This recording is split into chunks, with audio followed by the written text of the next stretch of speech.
Hello students, my name is Harish Kumar Gaur and in this lecture we will discuss some important questions of NTSC of the topic calendar test.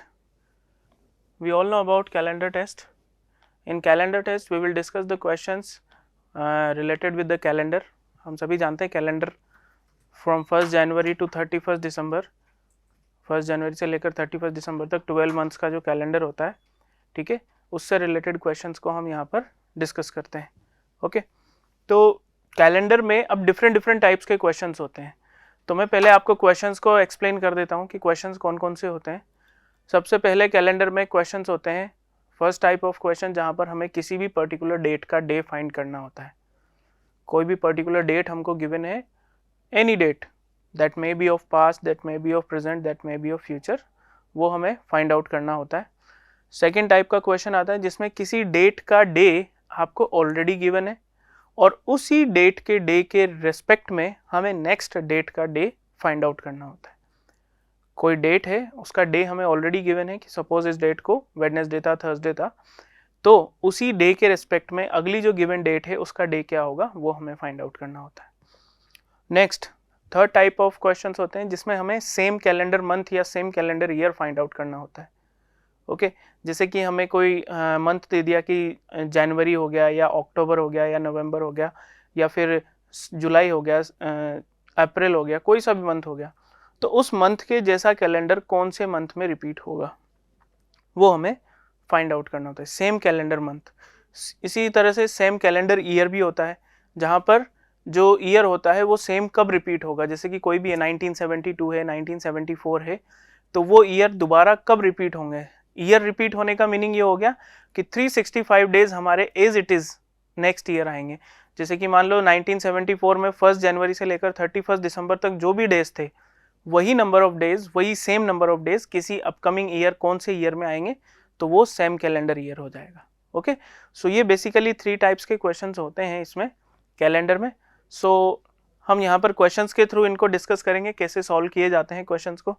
तो देखिए जैसे कि यहाँ पर question है, first question NTSC stage 1 Rajasthan 2013 का question है. Question में दिया है if your birthday 30 June 2003 falls on Monday. आपका जो बर्थडे है 30 जून 2003 वो मंडे को है. On what day of the week does your birthday fall in the year 2005. अब देखिए यहाँ पर मैं आपको एक छोटी सी चीज बता देता हूँ जो आपको इस क्वेश्चन में हेल्प करेगी कि जो ऑर्डिनरी ईयर होता है, ordinary year,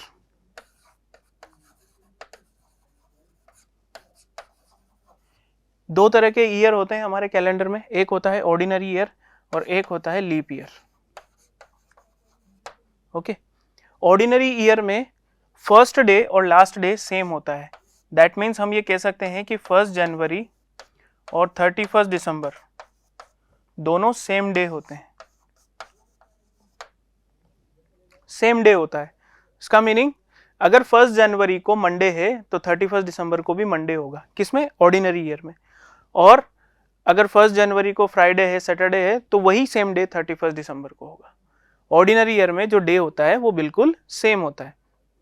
okay leap year में ऐसा नहीं होता. लीप ईयर में 1 जनवरी और 31 दिसंबर में एक दिन का गैप होता है. एक दिन का गैप होता है दोनों दिनों के बीच में. यानी कि अगर 1 जनवरी को मंडे है, सपोज 1 जनवरी को मंडे है, तो 31 दिसंबर को ट्यूसडे होगा. ये ध्यान रखिए. तो ऑर्डिनरी ईयर में फर्स्ट डे और लास्ट डे सेम होता है. लीप ईयर में फर्स्ट डे और लास्ट डे में एक दिन का डिफरेंस होता है. ओके तो इसी कंडीशन पर बेस्ड हम इस क्वेश्चन को सॉल्व करेंगे. जैसे कि इसने कहा on if your birthday 30th June 2003, 30th जून 2003, 30 जून 2003 को मंडे था. 30th जून 2003 को मंडे था. तो on what day of week does your birthday fall in the year 2005. अब जैसे कि कोई ईयर 1 जनवरी को स्टार्ट हो रहा है तो वो 31 दिसंबर को एंड हो रहा है. लेकिन अगर कोई ईयर 2 जनवरी को स्टार्ट हो रहा है, तो अगर कोई ईयर 2 जनवरी को स्टार्ट होगा तो वो 1 जनवरी को एंड होगा, अगले ईयर की 1 जनवरी को एंड 365 डेज कंप्लीट करेगा, है ना।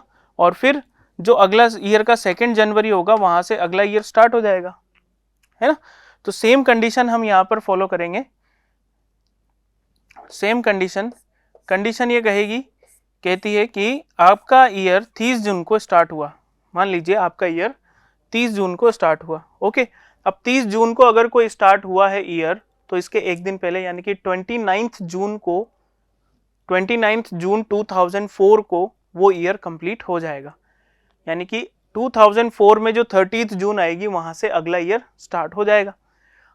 अब 2003 जो था वो सेम ऑर्डिनरी ईयर था, ऑर्डिनरी ईयर था तो इसका फर्स्ट डे और लास्ट डे सेम होगा, यानी कि अगर 30 जून 2003 को मंडे था तो 29 जून 2004 29 जून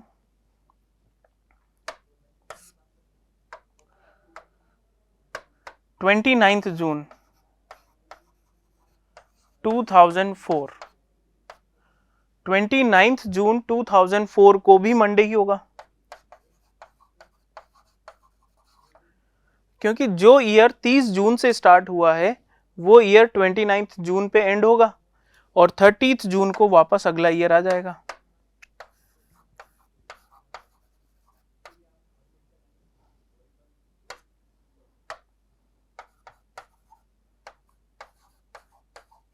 तो 30 जून 2004 आ गया। अब 30 जून 2003 को मंडे था तो 29 जून 2004 को भी मंडे हुआ, तो 30 जून 2004 को क्या हो जाएगा, ट्यूसडे हो जाएगा।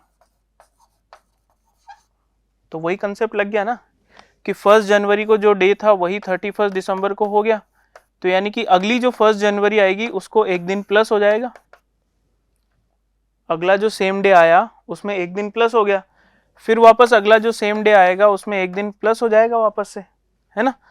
तो हम यहाँ पर वही कंसेप्ट यूज कर रहे हैं कि जैसे ही सेम डे वापस आएगा अगले ईयर का तो एक दिन प्लस हो जाएगा, कब, जब ईयर ऑर्डिनरी हो, और जब लीप ईयर हो तो एक दिन का गैप तो वैसे ही 1 जनवरी से 31 दिसंबर तक हो जाता है, और फिर अगला ईयर स्टार्ट होगा तो एक दिन का गैप और आ जाएगा, यानी कि 2 दिन का गैप हो जाएगा।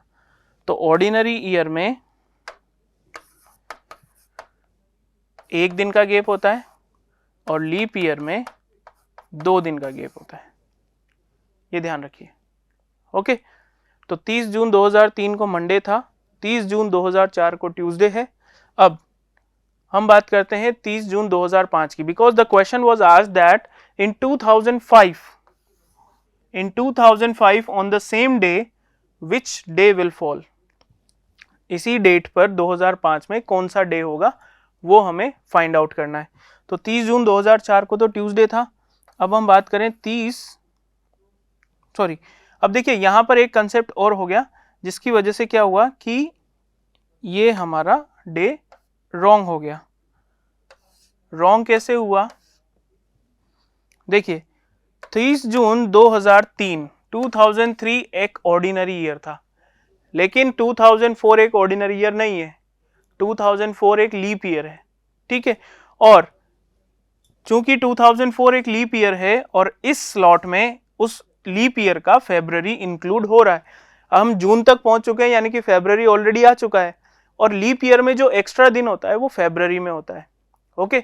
जो एक्स्ट्रा दिन होता है लीप ईयर में वो फरवरी में होता है और फरवरी इस स्लॉट में आ रहा है। इसका मतलब यहाँ पर 365 दिन नहीं है, 366 दिन है, 366 डेज है, 366 डेज है, यानी कि ये लीप ईयर की कंडीशन को फॉलो करेगा। तो यहाँ पर +2 करना होगा, +2 करना होगा, यानी कि मंडे 30 जून 2003 को अगर मंडे था तो 30 जून 2004 को क्या रहना चाहिए, मंडे से +2 करेंगे तो वेडनेसडे रहना चाहिए। भाई 2004 एक लीप ईयर था, फरवरी इंक्लूड हो गया, फरवरी इंक्लूड हो गया तो उसकी वजह से 29 जून 2004 मंडे से स्टार्ट हुआ तो लीप ईयर एक दिन बाद एंड होता है, यानी कि ट्यूसडे को एंड होगा। अब अगर ट्यूसडे को एंड होगा तो आने वाला दिन जो होगा वो वेडनेसडे होगा, अपकमिंग डे सॉरी। तो 30 जून 2004 को वेडनेसडे था। अब 30 जून 2004 को वेडनेसडे था तो 30 जून 2005 को कौन सा डे रहेगा। अब देखिए 2004 लीप ईयर तो है बट उसका फेब्रवरी निकल चुका है ऑलरेडी, हमने यहाँ पर इंक्लूड कर लिया। तो अब आगे जो फेब्रवरी आएगा वो 2005 का आएगा, जो 28 डेज का ही होगा, बिकॉज ये एक ऑर्डिनरी ईयर है ना। अब 28 डेज का होगा तो ये पूरा स्लॉट जो होगा वो ऑर्डिनरी ईयर के स्लॉट को फॉलो करेगा। ऑर्डिनरी ईयर के स्लॉट को फॉलो करेगा तो हमें यहाँ पर केवल +1 का गैप देना है, ओनली +1 का। तो 30 जून 2004 को वेडनेसडे था, तो 30 जून 2005 को क्या रहेगा, थर्सडे।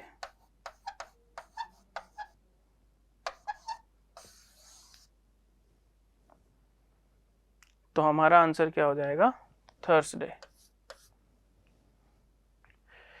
ओके, तो इस तरह से हमें क्वेश्चन को सॉल्व करना है। ये कंडीशन आप ध्यान रखिएगा कि ऑर्डिनरी ईयर और लीप ईयर में कितने दिन का गैप होता है सेम डे आने पर।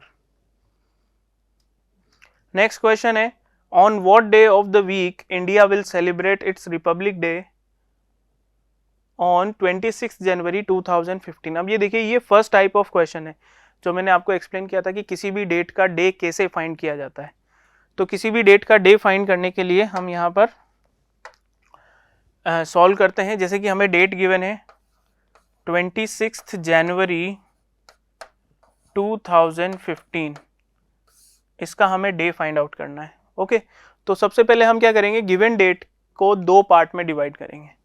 2015 हमारा रनिंग ईयर है, मतलब 2015 का हमें डेट गिवन है, तो हम 2015 का अलग से सॉल्यूशन निकालेंगे। 2015 से पहले 2014 तक का हम अलग से सॉल्यूशन निकालेंगे। अब सॉल्यूशन में हम करेंगे क्या, सॉल्यूशन में हम फाइंड आउट करेंगे number of odd days. Number of odd days हम फाइंड आउट करेंगे। नंबर ऑफ ऑड डेज का मीनिंग क्या हुआ, ऑड डेज किसको कहते हैं, कोई भी डेज, नंबर ऑफ डेज हमको गिवन है, हम उसको क्या करेंगे 7 से डिवाइड कर देंगे, 7 से। क्यों, क्योंकि एक वीक में कितने डेज होते हैं, एक वीक में 7 डेज होते हैं। ओके, तो एक वीक में 7 डेज होते हैं, तो हम क्या करेंगे, उन नंबर ऑफ डेज को 7 से डिवाइड कर देंगे। 7 से डिवाइड करने से जो भी रिमाइंडर आएगा, रिमाइंडर का मीनिंग क्या हो गया, जैसे नंबर ऑफ डेज आपके पास 43 है। ओके, 43 नंबर ऑफ डेज हैं आपके पास। अब 43 को जब आपने 7 से डिवाइड किया तो 6 वीक हो गए, है ना, 6 वीक हो गए। तो 6 वीक होने पर 43 में 7 से डिवाइड किया तो 6 तो वीक हो गए और 1 एक्स्ट्रा डे बच गया। भाई 6 वीक तो कंप्लीट हो गए, 7 6 42, तो 6 तो वीक कंप्लीट हो गए और एक दिन एक्स्ट्रा बच गया। तो जो एक्स्ट्रा दिन बचा है ना, इसी एक्स्ट्रा डे को हम क्या कहते हैं, ऑड डे कहते हैं। That extra day is called odd day. Okay, तो यहां पर हमें यही फॉलो करना है कि हमें फाइंड आउट करना है number of odd days. Okay, तो number of odd days find out करने के बाद ही हमारी कंडीशन हम करेक्ट आंसर फाइंड आउट कर सकते हैं। अब number of odd days he find out करने से हमें कैसे डे मिलेगा 26 जनवरी 2015 का, तो देखिए जब हम number of odd days find out कर लेंगे, फाइनल जब final number of odd days होंगे, देखिए हम डिवाइड कर रहे हैं 7 से। जब हम 7 से डिवाइड कर रहे हैं तो एक कंडीशन होती है मैथ्स की कि reminder is always less than divisor. Reminder जो होगा वो हमेशा डिवाइजर से छोटा होगा। अगर हम 7 से डिवाइड कर रहे हैं तो रिमाइंडर कभी भी 7 या 7 से बड़ा तो होगा नहीं। तो हमारा रिमाइंडर जो होगा वो या तो 0 हो सकता है या 1 2 3 4 5 6, ये इनमें से कोई एक हो सकता है। ओके,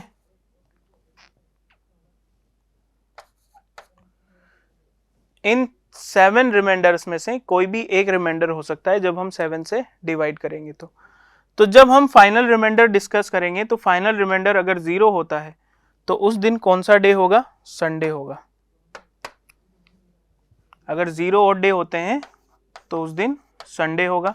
1 होता है तो मंडे होगा, 2 तो ट्यूसडे, 3 तो वेडनेसडे, 4 थर्सडे, 5 फ्राइडे, 6 सैटरडे। तो इस तरह से डिसाइड होगा कि इस डेट को कौन सा डे था। यहाँ तक के सारे ऑड डेज हम कैलकुलेट करेंगे फ्रॉम द वेरी बिगनिंग, 1 जनवरी 0001 से लेकर, यानी कि जो पहला ईयर था उस पहले ईयर के फर्स्ट मंथ की फर्स्ट डेट से लेकर गिवन ईयर के मंथ की डेट तक हम total number of odd days calculate करेंगे और फिर उन ऑड डेज के बेसिस पर हम ये डिसाइड करेंगे कि कौन सा डे आएगा यहाँ पर। So let's find out. तो देखिए 26 जनवरी 2015, 26 जनवरी 2015। अब देखिए सॉल्व कैसे करना है। तो 2015 हमें गिवन है, रनिंग ईयर है, इसका डेट हमको गिवन है, तो हम 2015 का अलग सॉल्यूशन करेंगे। उससे प्रीवियस ईयर तक यानी कि 2014 तक हम अलग से सॉल्यूशन करेंगे। ओके, अब 2014 तक हम कैसे निकालेंगे ऑड डेज? तो हम क्या करेंगे, 2014 को दो पार्ट में स्प्लिट करेंगे। ठीक है, 2014 तक दो पार्ट में स्प्लिट करेंगे। तो आप ये देखिए कि 2014 तक सेंचुरी कौन सी कंप्लीट हो गई है? सेंचुरी 2000 कंप्लीट हो गई है। ओके, और बाकी ईयर्स कितने बचे? 14 ईयर्स। ओके, अब 2000 सेंचुरी तक कितने ऑड डेज थे, 14 ईयर्स में कितने ऑड डेज आए, ये हमें कैलकुलेट करना है। ठीक है, तो यहाँ पर एक छोटी सी बात और ध्यान रखनी है हमको कि ऑर्डिनरी ईयर में 1 ऑड डे होता है एंड लीप ईयर में 2 ऑड डेज होते हैं।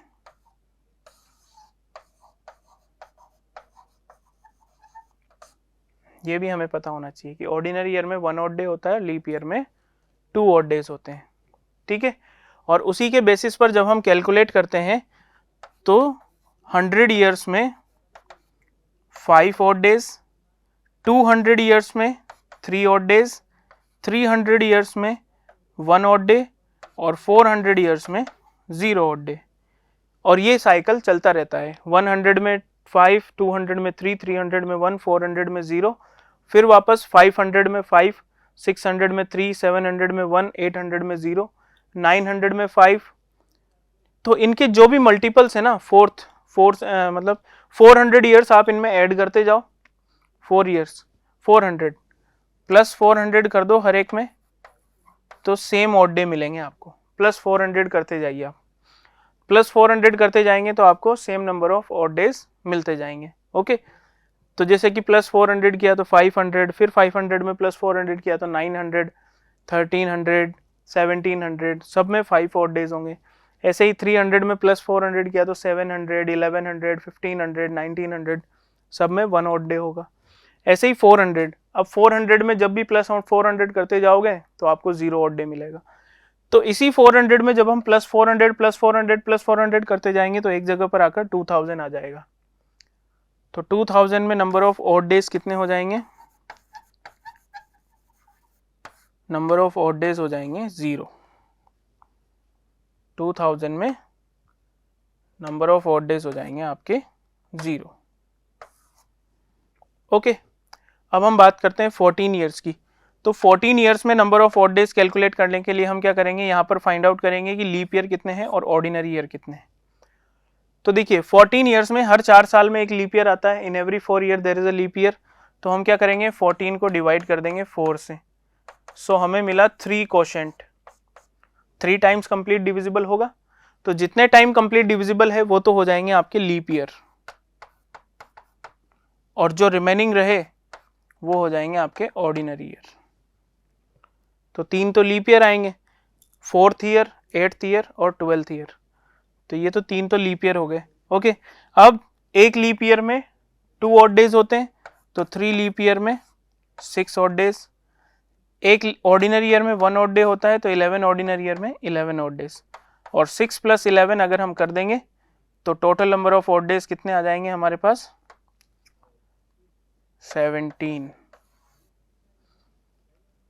तो 17 ऑड डेज तो 14 ईयर्स में निकले और 0 ऑड डेज 2000 ईयर में निकले। तो 0 + 17 टोटल कितने हो गए? 17। 2014 तक 17 नंबर ऑफ ऑड डेज आए, लेकिन 17 तो ऑड डेज हो ही नहीं सकते, क्योंकि मैंने आपको बताया कि 7 से ज़्यादा ऑड डेज होंगे ही नहीं। अगर 7 से ज़्यादा ऑड डेज होंगे ही नहीं तो हम जब भी 7 से ज़्यादा ऑड डेज देखें उनको 7 से आप डिवाइड कर दो। तो जैसे ही हमने इसको 7 से डिवाइड किया तो हमें मिला 2 week plus 3 odd days.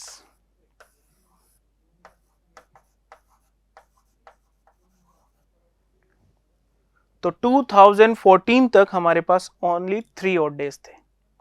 Up to 2014 हमने कैलकुलेट कर लिया 3 ऑड डेज। ओके, अब नेक्स्ट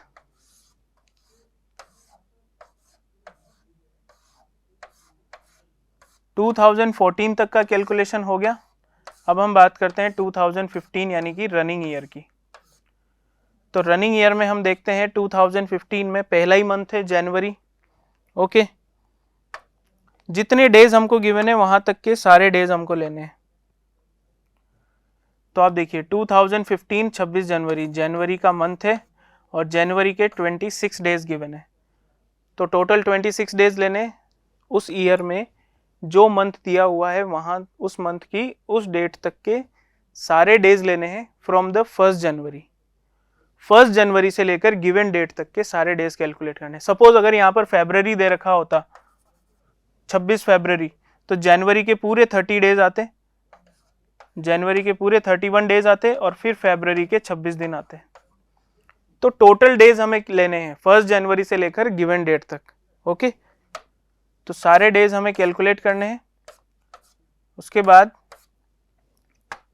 आप ये देखिए 26 डेज थे जनवरी के, तो 26 को हमने 7 से डिवाइड कर दिया क्योंकि नंबर ऑफ डेज तो 7 से ज़्यादा होने ही नहीं चाहिए ऑड डेज तो 26 को जब हमने 7 से डिवाइड किया, so 3 week plus 5 odd days. Okay, अब देखिए आप यहां पर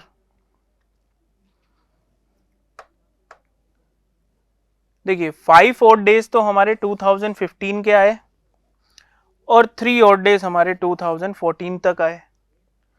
तो 5 और 3 टोटल ऑड डेज कितने हो गए 8। वापस हमने 7 से डिवाइड किया, तो 7 से डिवाइड करने पर 1 वीक प्लस 1 ऑड डे। तो फाइनल ऑड डे हमारे पास कितना आया 1 ऑड डे। और अगर फाइनल ऑड डे इनमें से जो भी आएगा उसके अकॉर्डिंग डे डिसाइड होगा। तो फाइनल ऑड डे 1 था, इसका मतलब उस दिन कौन सा डे था मंडे था। So the answer is option B Monday. So इस तरह से हमें कैलकुलेट करना है। नेक्स्ट अब देखिए, if the 1 October is Sunday then 1 November will be. ये तो बहुत इजी है। 1 अक्टूबर संडे था, तो हम इनमें +7 कर दें क्योंकि आफ्टर 7 डेज डे रिपीट होता है, हर 7 दिन बाद डे रिपीट होगा। तो मैंने इसमें +7 किया, तो ये आ गया आपका 8, फिर +7 किया 15, फिर +7 किया 22, 22 में +7 करेंगे तो 29 आ जाएगा। यानी कि 29 अक्टूबर को भी संडे होगा। ओके, अब अक्टूबर जो होता है वो 31 डेज का होता है, तो 29 अक्टूबर को संडे, 30 अक्टूबर को मंडे, 31 अक्टूबर को ट्यूसडे। 31 अक्टूबर को अगर ट्यूसडे है तो 1 नवंबर को क्या होगा Wednesday. So the answer is Wednesday. Next question number 4, which 2 months in a year have the same calendar। अब देखो सेम कैलेंडर मंथ का क्वेश्चन आ गया। सेम कैलेंडर मंथ का क्वेश्चन है तो हमें कैसे सॉल्व करना है कि जो दो गिवन मंथ्स हैं उन दोनों गिवन मंथ्स के बीच में हमें नंबर ऑफ डेज या तो 7 करने हैं या 7 के मल्टीपल करने हैं। यानी कि स्टार्टिंग मंथ से लेकर जो मंथ दिया हुआ है उसके प्रीवियस मंथ तक नंबर ऑफ डेज या तो 7 हो जाने चाहिए या 7 के मल्टीपल हो जाने चाहिए। सम ऑड डेज का, सम ऑफ ऑड डेज। जैसे कि हम बात करें जून और अक्टूबर की, तो देखिए अब जून की हम बात करें तो जून में नंबर ऑफ डेज कितने थे 30 को जब हम 7 से डिवाइड करेंगे तो ऑड डेज कितने हो जाएंगे 2, यानी कि रिमाइंडर कितना आएगा जब हम 30 को 7 से डिवाइड करेंगे तो 2। जुलाई 31 डेज का होता है तो 3 रिमाइंडर, अगस्त 31 डेज का होता है तो 3 रिमाइंडर, सितंबर 30 डेज का होता है तो 2 रिमाइंडर, ओके। और अक्टूबर, तो जो गिवन ईयर है लास्ट उससे प्रीवियस ईयर तक नंबर ऑफ डेज का सम 7, नंबर ऑफ ऑड डेज का सम 7 या 7 का मल्टीपल होना चाहिए। क्या इनका मल्टीपल सम 7 है? 7 नहीं है, ना तो सम 7 हो रहा है ना 7 का मल्टीपल हो रहा है, तो जून और अक्टूबर तो नहीं होंगे। अप्रैल और नवंबर भी नहीं होंगे। अप्रैल एंड जुलाई, देखिए अप्रैल में 30 डेज होते हैं यानी कि 2 ऑड डेज, ओके। मई 31 डेज का होता है 3 ऑड डेज, जून 30 डेज का होता है 2 ऑड डेज, और जुलाई जो गिवन मंथ है लास्ट वाला उसके डेज हम इंक्लूड नहीं करेंगे, ओके, उसके प्रीवियस मंथ तक के डेज इंक्लूड करेंगे। तो 2 + 3 + 2 टोटल सम 7 हो गया, सम 7 हो गया, यानी कि जो अप्रैल है वो बिल्कुल सेम होगा किसके जैसा? जुलाई के जैसा, पूरी तरह से सेम होगा। जुलाई में एक दिन एक्स्ट्रा होता है इसलिए जुलाई में एक दिन और आगे बढ़ जाएगा, बट 30 डेज हमारे पूरी तरह से सेम होंगे अप्रैल और जुलाई में। So option C is the same answer. If the first day of a leap year is Monday, then what day will be the last day of that year? हमने अभी प्रीवियस क्वेश्चन में discuss किया था कि leap year में first day और last day में एक दिन का डिफरेंस होता है। तो अगर किसी लीप ईयर का फर्स्ट डे मंडे है तो लास्ट डे क्या होगा? एक दिन बाद, यानी कि ट्यूसडे।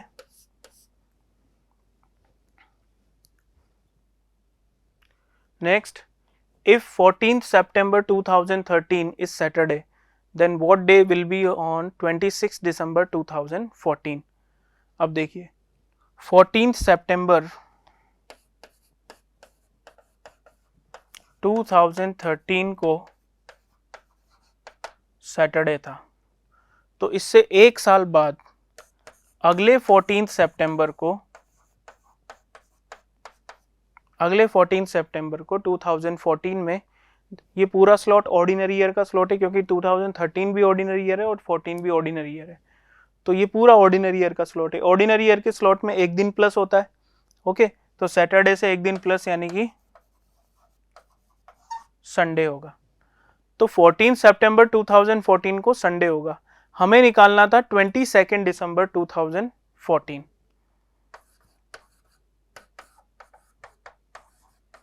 तो अब देखिए 22 दिसंबर 2014 को कौन सा डे होगा। तो अब हमें क्या करना है, इस डेट के बाद से सारे टोटल डेज कैलकुलेट करने हैं अप टू 22 दिसंबर, कि 14 सितंबर के बाद 14 सितंबर के बाद कितने डेज हैं टोटल 22 दिसंबर तक। तो हम देख लेते हैं सितंबर। अब देखिए सितंबर में कितने दिन बचे, टोटल डेज होते हैं 30 में से 14 सितंबर निकल चुका है, यानी कि 16 डेज तो सितंबर में बचे। अक्टूबर 31, नवंबर 30 एंड दिसंबर के कितने दिन चाहिए हमको? ओनली 22, वही 22 दिसंबर तक ही जाना है हमको, तो दिसंबर में कितने दिन चाहिए? 22, ओके। अब देखिए यहाँ पर हमें क्या करना है, ये तो नंबर ऑफ डेज है, हमें फाइंड आउट करना है नंबर ऑफ ऑड डेज, क्योंकि सारा कंसेप्ट क्या चलता है? ऑड डेज पर चलता है। हम इन सभी डेज को ऐड करके या इन सभी डेज को इंडिविजुअली 7 से डिवाइड करके number of odd days calculate करेंगे, actual number of odd days. जितने actual number of odd days आएंगे उतने दिन हम संडे से आगे काउंट कर लेंगे। जैसे कि 16 को मैंने 7 से डिवाइड किया तो रिमाइंडर कितना आया, यानी कि ऑड डेज कितने आ जाएंगे? 7 2 14, तो 2 रिमाइंडर आया, 2 ऑड डेज। अक्टूबर को मैंने 7 से डिवाइड किया तो 3, नवंबर को डिवाइड किया तो 2, दिसंबर को डिवाइड किया तो 1, 7 3 21 और 1, तो 1 रिमाइंडर आ गया, तो 1 ऑड डे हो गया। तो 2 + 3 + 2 + 1 टोटल हो गए 8। वापस 7 से ज़्यादा हो गए तो वापस 7 से डिवाइड कर देंगे। सो 1 वीक + 1 ऑड डे, अब देखिए 1 ऑड डे आया है, इसका मीनिंग क्या है कि हमें जो गिवन डे है 14 सितंबर 2014 को जो डे गिवन है वहां से एक दिन आगे चलना है। तो संडे से एक दिन आगे क्या हो जाएगा, मंडे। तो 22 दिसंबर 2014 22 दिसंबर 2014 को क्या रहेगा, मंडे रहेगा। नेक्स्ट क्वेश्चन है, if it was Saturday on 17 दिसंबर 2002, 17 दिसंबर 2002 को सैटरडे था।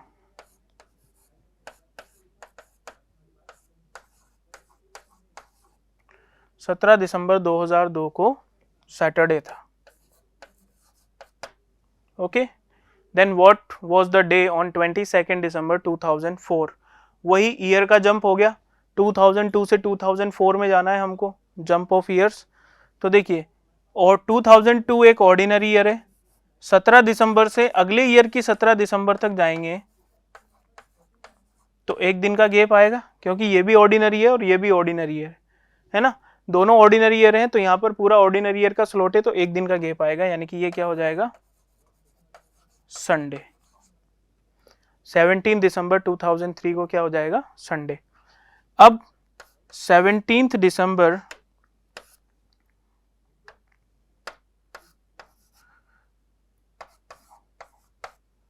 2004, अब देखिए 2004 जो है वो एक लीप ईयर आ गया। 2004 क्या आ गया, हमारा लीप ईयर आ गया। 2004 अगर लीप ईयर आ गया और इसका फेब्रुअरी भी इंक्लूड हो गया, यानी कि ये जो स्लॉट है हमारा, ये स्लॉट लीप ईयर का स्लॉट बन गया। 17 दिसंबर से लेकर 17 दिसंबर तक ये लीप ईयर का स्लॉट बन गया। लीप ईयर का स्लॉट बन गया तो यहाँ पर 2 दिन का गैप होगा। तो संडे से जब हम +2 करेंगे तो मंडे, ट्यूसडे, तो 17 दिसंबर 2004 को क्या रहेगा, ट्यूसडे रहेगा। तो 17 दिसंबर 2004 को ट्यूसडे होगा। ओके, हमें निकालना है 22 दिसंबर, यानी कि 17 दिसंबर से 5 दिन बाद। तो देखिए 18, 19, 20, 21 और 22। 17 दिसंबर को ट्यूसडे था, 18 को वेडनेसडे, 19 को थर्सडे, 20 को फ्राइडे, 21 को सैटरडे। 21 दिसंबर को सैटरडे रहेगा, तो 22 दिसंबर 2004 कौन सा डे रहेगा,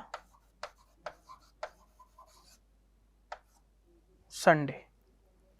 तो 22 दिसंबर 2004 को संडे रहेगा। नेक्स्ट क्वेश्चन है, if 25th of August in a year is Thursday, then the number of Mondays in that month। इस मंथ में नंबर ऑफ मंडेज कितने होंगे अगर 25 अगस्त को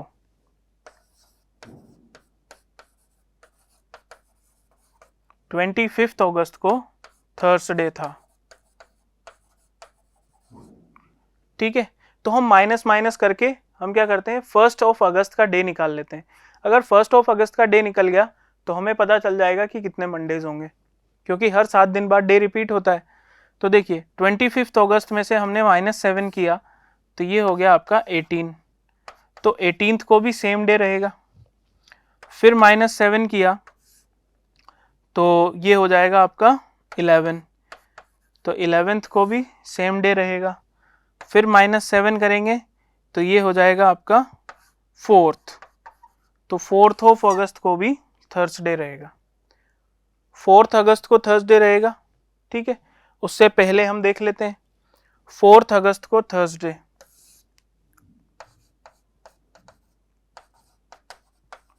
4th अगस्त को थर्सडे, 3rd अगस्त को वेडनेसडे, ओके। 2nd अगस्त को ट्यूसडे। हम बैक में चल रहे हैं भाई, 4th से 3rd, 3rd से 2nd, 2nd से 1st, तो यहाँ भी हम बैक में चल रहे हैं।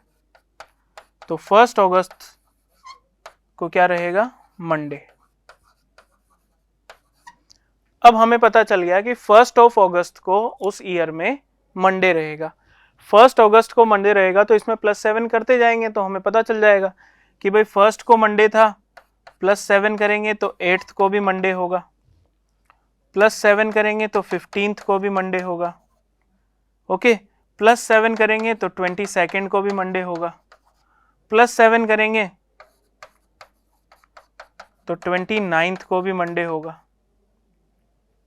है ना। और 29 में +7 करेंगे तो वो 30 से ऊपर 31 से ऊपर चला जाएगा, तो इसके अलावा नहीं होगा। तो यानी कि अगस्त में 1 अगस्त को मंडे, 8 को मंडे, 15 को मंडे, 22 को मंडे और 29 को मंडे। 1 2 3 4 5 5 मंडेज उस मंथ में होंगे।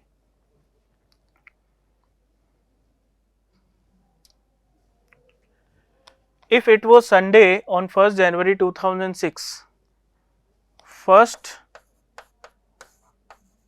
January 2006 को क्या था, संडे था। अब 2006 एक ऑर्डिनरी ईयर है, ओके। हमसे पूछा गया है 1 जनवरी 2007, तो ऑर्डिनरी ईयर के बाद ऑर्डिनरी ईयर आ रहा है, यानी कि पूरा ऑर्डिनरी ईयर का स्लॉट है। तो ऑर्डिनरी ईयर के स्लॉट में डेज में कितने दिन का डिफरेंस होता है, 1 दिन का डिफरेंस होता है, तो संडे से 1 दिन आगे 1 जनवरी 2007 को क्या हो जाएगा, मंडे।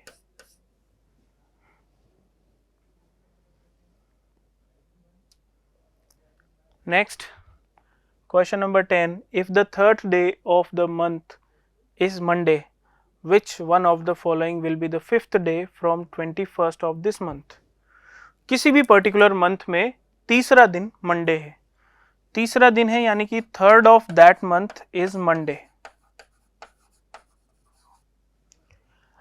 अब 3 तारीख को किसी मंथ में मंडे है, ठीक है, तो उसने पूछा है will be the 5th day from 21st, 21st से 5वां दिन। अब 21st से 5वां दिन यानी कि 21st पहला दिन, 22nd दूसरा दिन, 23rd तीसरा दिन, 24th चौथा दिन, 25th पांचवा दिन। तो हमें डे फाइंड आउट करना है 25th का, कि 25th से 21st से 5वां दिन जो होगा 25th होगा, और वो 25th ऑफ दैट मंथ कौन सा डे होगा। तो third day of the month is Monday, +7 कर देंगे तो 10th also Monday, +7, 17th also Monday, +7, 24th also Monday. तो उस मंथ में 3rd को मंडे होगा, 10th को मंडे होगा, 17th को मंडे होगा और 24th को भी मंडे होगा। अगर 24th को मंडे होगा तो उस मंथ में 25th को क्या होगा,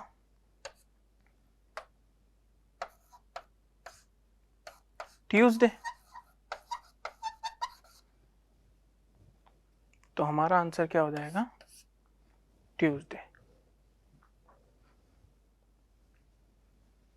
नेक्स्ट क्वेश्चन है, if first day of the year 2020 is Wednesday, किसी year first day of a year 2020। अब फर्स्ट डे 2020 का क्या होगा, 1 जनवरी 2020 वेडनेसडे था, okay. So which of the following will be the last day of this year. तो देखिए 2020 जो था वो हमारा लीप ईयर था, और लीप ईयर में फर्स्ट डे और लास्ट डे सेम नहीं होता है, लास्ट डे जो होता है वो एक दिन बाद आता है। तो 1 जनवरी 2020 यानी कि फर्स्ट डे को वेडनेसडे था, तो लास्ट डे को क्या रहेगा, थर्सडे।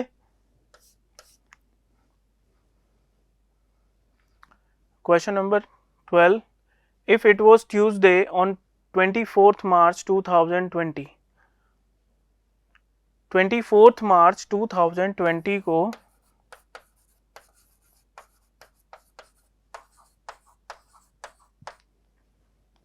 ट्यूसडे था, 24th मार्च 2020 को ट्यूसडे था, तो हमें फाइंड आउट करना था 24th अगस्त 2020, 24 मार्च 2020 को ट्यूसडे था, तो 24 अगस्त 2020 को क्या होगा, तो 24 मार्च के बाद से 24 अगस्त के हम सारे डेज काउंट कर लेंगे। तो मार्च, अप्रैल, मई, जून, जुलाई और अगस्त, ये है टोटल नंबर ऑफ मंथ्स। अब देखिए मार्च जो होता है वो 31 डेज का होता है, 24 मार्च ऑलरेडी निकल चुका है, यानी कि 24 डेज मार्च में से निकल चुके हैं, तो 31 में से 24 निकल गए तो 7 रिमेनिंग, तो मार्च में 7 डेज, अप्रैल में 30, मई में 31, जून 30, जुलाई 31 और अगस्त में 24। भाई 24 अगस्त तक ही जाना है हमको, तो ये तो नंबर ऑफ डेज आ गए। अब ऑड डेज फाइंड आउट करने के लिए हम क्या करेंगे, इनको 7 से डिवाइड कर देंगे। तो 7 से डिवाइड किया तो मार्च में तो 0 ऑड डेज आ गए, अप्रैल में 2, मई में 3, जून 2, जुलाई 3 और अगस्त में 3।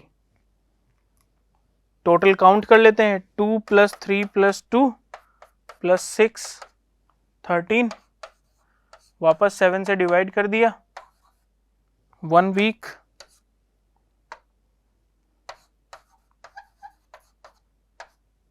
Plus 6 odd days, 1 week plus 6 odd days. तो अब आप देख सकते हो 24 मार्च को ट्यूसडे था, ट्यूसडे से 6 दिन आगे आना है हमें। ट्यूसडे के बाद Wednesday, Thursday, Friday, Saturday, Sunday, Monday, यानी कि 24 अगस्त 2020 को क्या रहेगा, मंडे रहा है।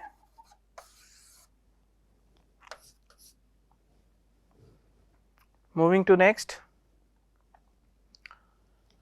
if every second Saturday and all Sundays are holiday in a 30 days month beginning on Saturday, then how many working days are there in the month?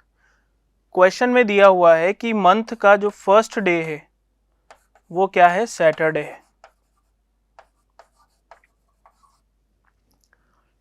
तो पहला दिन सैटरडे है और कहा है कि every second Saturday, second Saturday and all Sundays, सारे Sundays और सेकेंड सैटरडे। तो देखो फर्स्ट डे को सैटरडे था, तो सेकेंड डे को क्या रहेगा, संडे। सेकेंड डे को संडे था तो वहां से तो हमें सारे संडेज मिल जाएंगे, +7 करेंगे तो 9th को संडे, +7 करेंगे 16th को संडे, +7 करेंगे 23rd को संडे,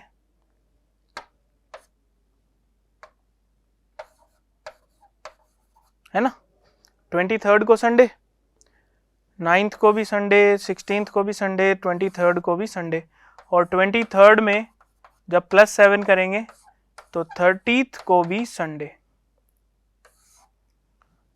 तो कितने संडेज हो गए, टोटल संडेज आपके पास हो जाएंगे 1, 2, 3, 4 एंड 5, 5 नंबर ऑफ संडेज हो जाएंगे आपके पास, है ना।